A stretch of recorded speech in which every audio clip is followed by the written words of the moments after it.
Welcome back everybody to Mark Holowitz the Vlog. Thanks for joining in today. Today we're going to take the F Type R out for a drive today, but we're just going to give you some of the latest updates. Obviously we've got the wife's new car. If you saw last week, I shared with you the purchase of my wife's new Mercedes C100 Coupe.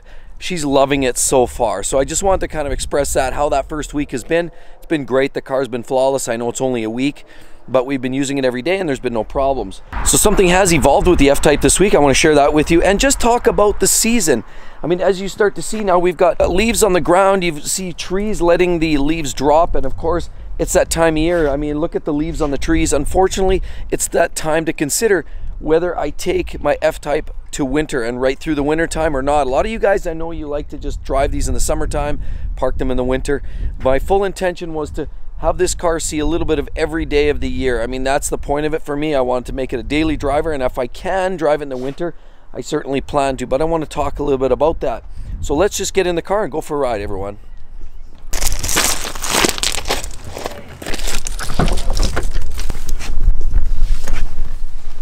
All right, there we are.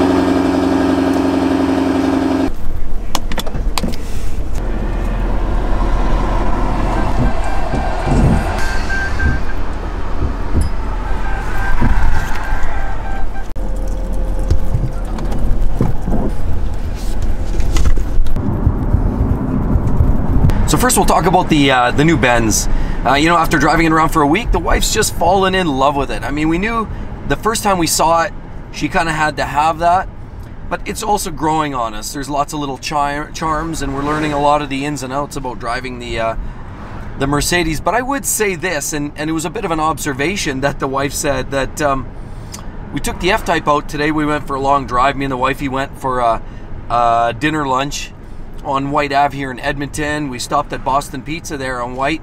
For those of you guys that live around here, you'll know what I'm talking about. It's a little bit of a kind of a slumming it sort of an area, but at the same token, it's kind of fun because there's lots of great scenery as far as cars go, and there's lots of things that go on there. That's never shortage of fun and frivolity. And that's also the spot where I drove the Lambo a few weeks back and had a homeless guy actually throw a bunch of food on my Lamborghini. I still kind of not sure what that was about, but I presume the guy was kind of going through some hardships. I just kind of let it go. But either way, it's the same spot. We like to go there once in a while. It's a lot of fun. But anyhow, we went out for dinner, and the first thing the wife noticed was how much more rigid and aggressive the F Type was than the C300 Mercedes. I mean, the C300 is in fact, you know, it's a luxury car, entry-level luxury car as it were. It's not the AMG by any means. So of course, you know, you're gonna have a softer, more supple ride. And the best way that I can put it, that I kind of explain it to her, is the Benz just is a nice serene ride. It's serene and relaxed, and it doesn't.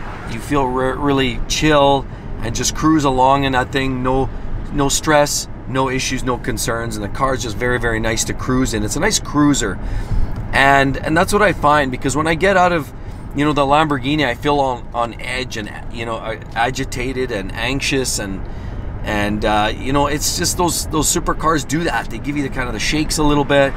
They kind of get you revved up because the car transmits all those sounds and vibrations through the seats from the engine, and the sounds and the sights and the aggressive ride and the instantaneous turn in and the punchy throttle. It just makes you feel all kind of on the edge of your seat.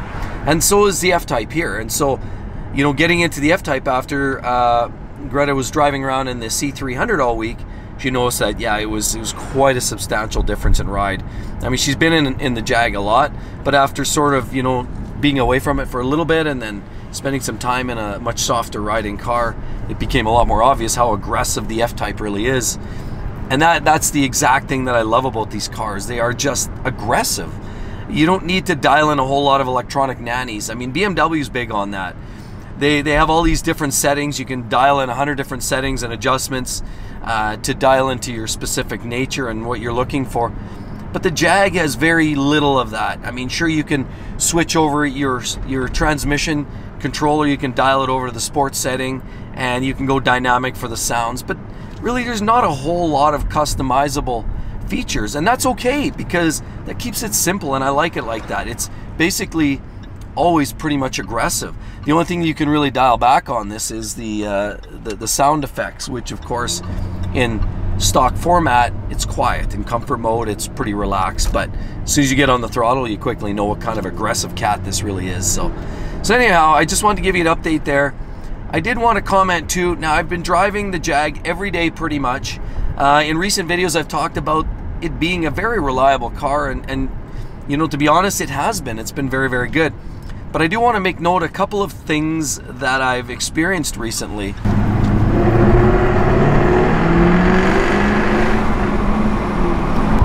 Yeah, that's what I'm talking about. It never really ever gets old. I'm telling you guys, these cars are amazing.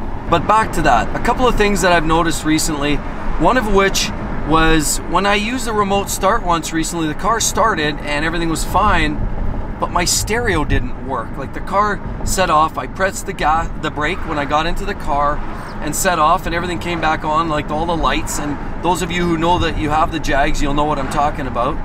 Basically, everything comes to life as soon as you press the brake and you set off, but my stereo didn't come on. And I even tried to turn the car off momentarily, turn it on, and the stereo didn't seem to work. So I don't know if there was a little gremlin. I don't know if it was an app-related issue or what it was, or maybe I didn't press the brake hard enough. Something kind of glitched.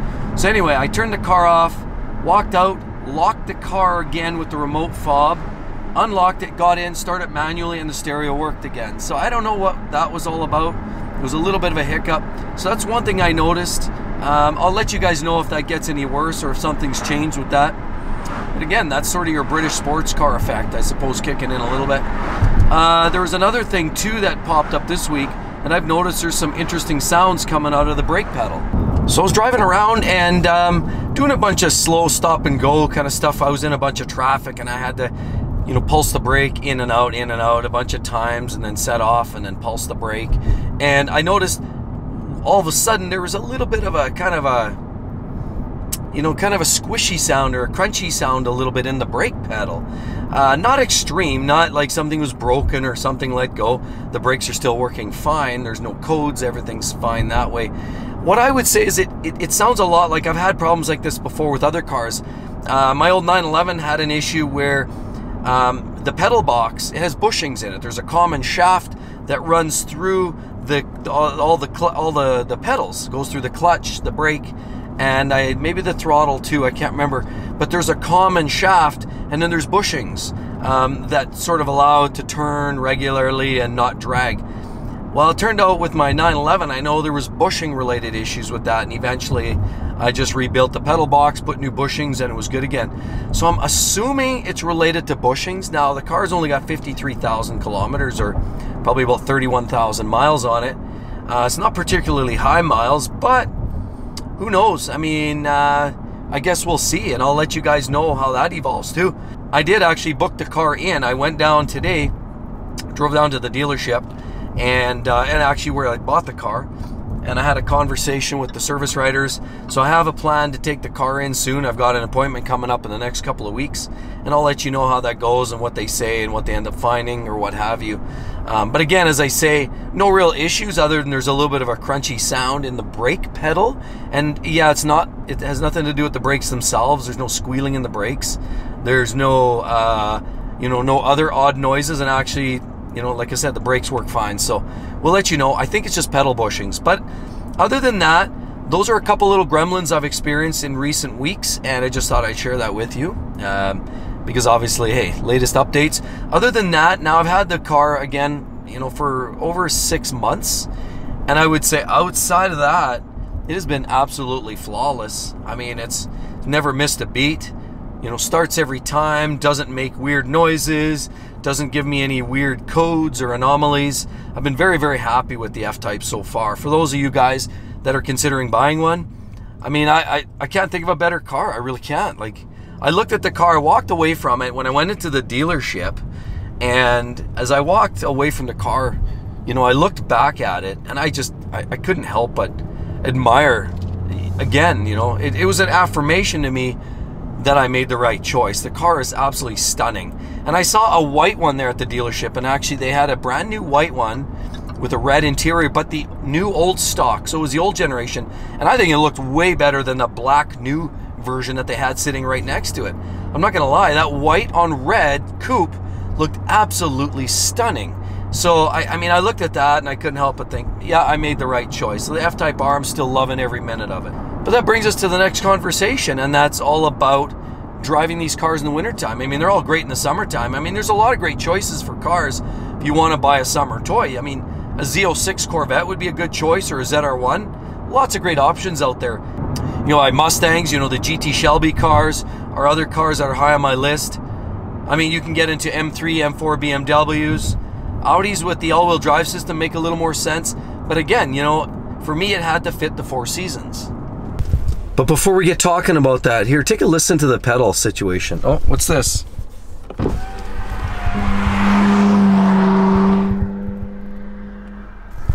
Oh, a good old Ferrari 458. You gotta love a Ferrari. There's absolutely no day that is a bad day in a Ferrari. But take a listen to the pedal box.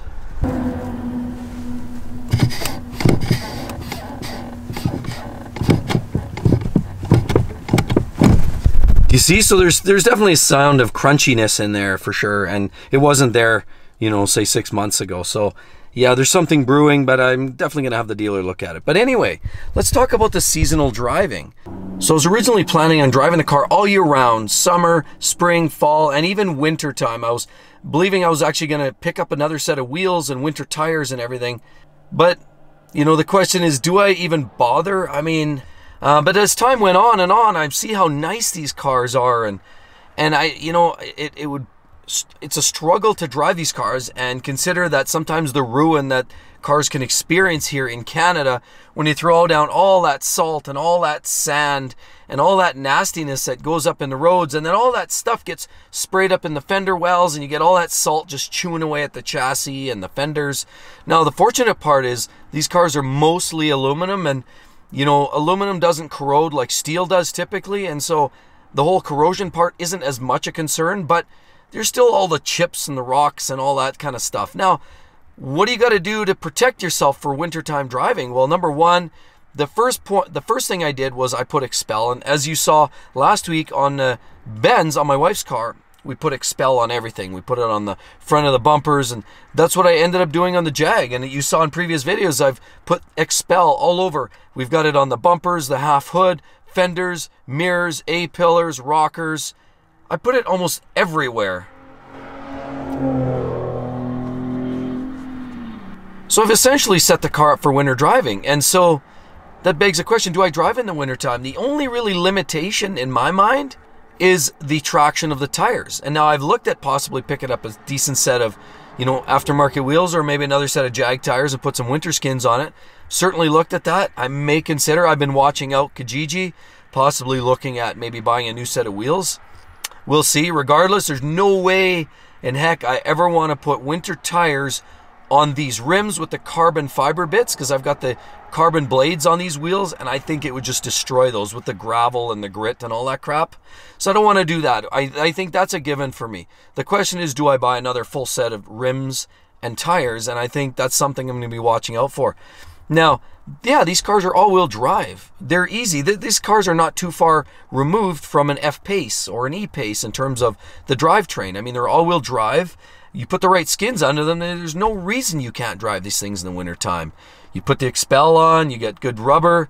You've got all the features in this too. I mean, you've got heated seats, I've got heated steering wheel, I've got all the amenities in this car to make it comfortable too. Great heater, I've already tried. We've had some cool mornings here already, so I know the heater works very, very well. The only thing I'm a little bit nervous about is every single day in and out, in and out, in and out. And I think we all know. What do you think plastic does when it's minus 40 or minus 30? It gets very, very brittle. So I'm a little nervous about what's driving that, vent, the vent system, I guarantee you there's some levels of plastic gearing and plastic parts in there. That's the only thing that's got me a little concerned, is if every day I'm in and out of the car and I turn the heater on, turn it off, and that thing's up and down numerous times and it's operating in 30 below, that's a concern. I thought often maybe that thing's going to snap and just let go one day, you know, driving the car in some extreme cold. No problem. When you drive these cars in Florida weather or California weather, it's never an issue. Those aren't even discussions.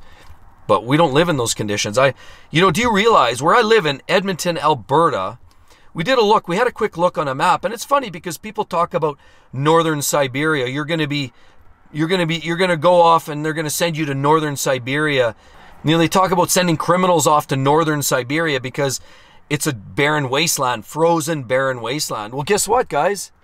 Alberta is very, very much like northern Siberia. I talked to a gentleman who also has a good friend that's from Russia, and he's confirmed that. They asked the question, for somebody like us that we don't know, I've never been there, so he asked, what is Siberia really like compared to this, like Alberta? And he laughed, and he said, well, that's ironic, because everybody talks about Siberia as being this frozen wasteland, but ironically, we have the same sort of scrubby bush here. We have the same sorts of seasons. We get the warm summers and cold winters, similar length of seasons and extreme temperatures. Even the wildlife is the same. If you didn't know better, if it weren't for the language, you'd think you were in Siberia, where we live here in Alberta. That's a sobering thought. But regardless, suffice it to say, these are some things you got to consider when you're driving these cars in the wintertime. Other than that, I think they do very, very well. It's got a transmission, auto transmission. These ZF units are very, very robust. The engines, hey, they're built by Ford, and because what basically the oil that's used in these cars is 020 Castrol, so it's very, very thin oil, so guaranteed it'll start well in the wintertime because it's not a really heavy racing type oil. Or, you know, I had a 911 turbo back years ago and it used 2050 Dino oil, so it wasn't even synthetic. If it was like anything cooler than plus 10, that thing cranked really, really slow. So 020, I would expect this thing to have no problem starting in the wintertime. So there's obviously no reason this can't be driven in the winter. So that begs the question, any sports car, can you drive them in the winter? I would say most cars you can. The biggest thing now is getting the tires under the car, even any cars that are high performance. I would even challenge Corvette owners and Mustang owners, because nowadays almost every car has far, far more aggressive traction control systems that can keep you alive. So if you put good rubber under there, you put the traction control systems on, almost any car you can drive in the wintertime, even if it's rear-wheel drive. Now, it's not as effective as a good all-wheel drive system with rubber skins on it, let's face it. An Audi Quattro system or Subaru, I mean, they're all going to be far superior. Or any of the all-wheel drive systems, even the 4MATICs and the Benz, or the X-Drives and the BMWs. I mean, they're all going to be good and they're all going to work. But any car can work. If you really want to use it for all year round, there's really no reason. Just put a decent set of tires under it. But let's do one more quick blast, and then after this blast, guys, I'm going to say sayonara, see you later, and I hope you guys subscribe if you're not already a subscriber. Love to see you on the next one. Catch you real soon. Bye-bye. Check it out.